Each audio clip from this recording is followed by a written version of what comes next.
Hello and welcome to the Story Club. I'm Faith Moore, and this is lesson 10 of how to write fiction. In this lesson, I'm going to teach you how to write action and suspense.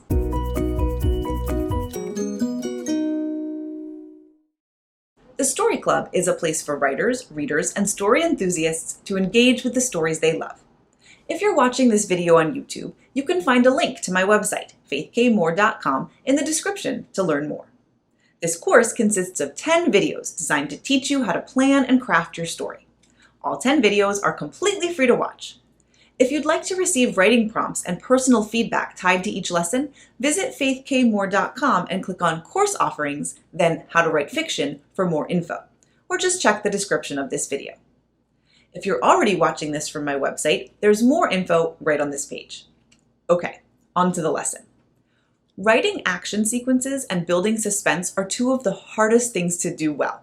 But if you've been following along, you already have some of the basic skills you'll need. Some people think that writing an action or suspense sequence is all about what happens, but it's not. It's actually all about how the characters feel. I don't mean that in some sort of chick lit, touchy-feely sort of way. I mean it in the grittiest, noirist way possible. The reason we sit on the edge of our seats during an action sequence or grip the book so hard our knuckles turn white during a suspense scene is because the author has successfully caused us to feel something. Either what the character in the scene is feeling, a sense of fear for the safety of a character, or a sense of impending dread because the character doesn't know something that we do. So, in a fight sequence, for example, it's not enough to give us a rundown of each move the characters make. Something like, Mark cocked his fist back and landed it squarely on Paul's jaw. Paul reeled. Mark stepped forward and grabbed Paul's shirt and pulled him forward. He punched him again. This is just a list of the things that happen in the fight. We might as well be reading a karate instruction manual or something. Before you include an action sequence, make sure that it's necessary. It's not enough to feel like there hasn't been a fight scene in a while. The action needs to move the plot forward and express something about the characters. Maybe Mark and Paul are fighting because Paul slept with Mark's girlfriend. If so, the fight might set something in motion. A feud between Mark and Paul, maybe. And it shows us that Mark is the kind of person who beats people up when he's mad. Use all the things you've learned so far, dialogue, description, showing, not telling, point of view, etc., to craft the scene and keep the characters and the plot at the forefront of your mind. Keep in mind, too, which character you want your reader to identify with and craft the scene from his perspective. Something like, Paul was flying backward before he even knew what hit him. He landed on the pavement with a thud. What the? He looked up. Oh, Mark. Mark was already on him, yanking him by the shirt and pulling him up to standing. He hit him again. We're in Paul's head here, and we're experiencing Mark's onslaught right along with him.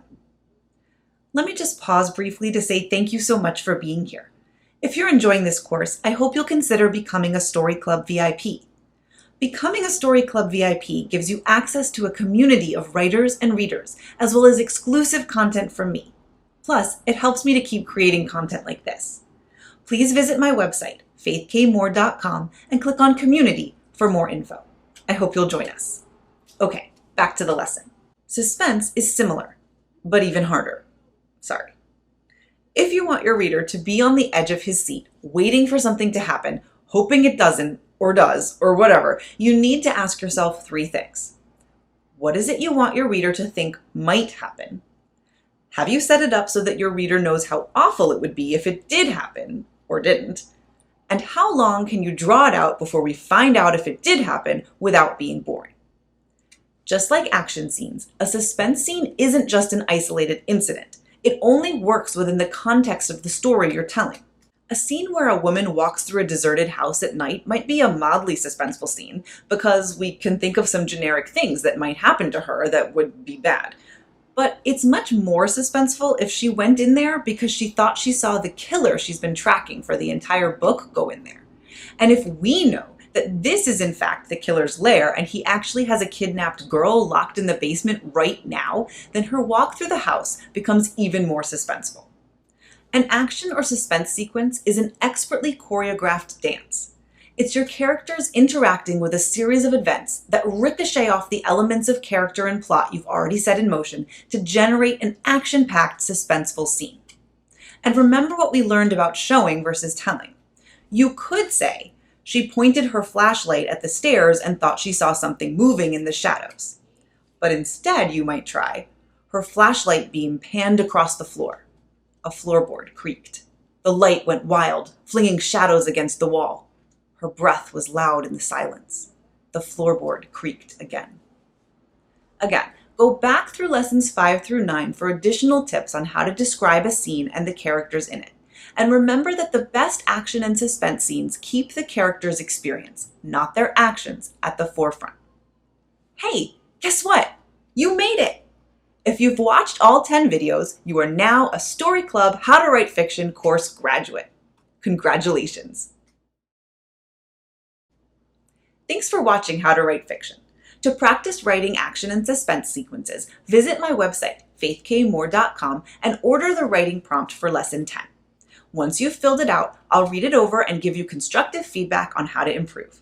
Visit faithkmoore.com and click on Course Offerings, then How to Write Fiction to get started. Also on my website, you can click on Editing Services to learn how to hire me to edit your work. Or you can click on Community to find me on Locals. Happy writing!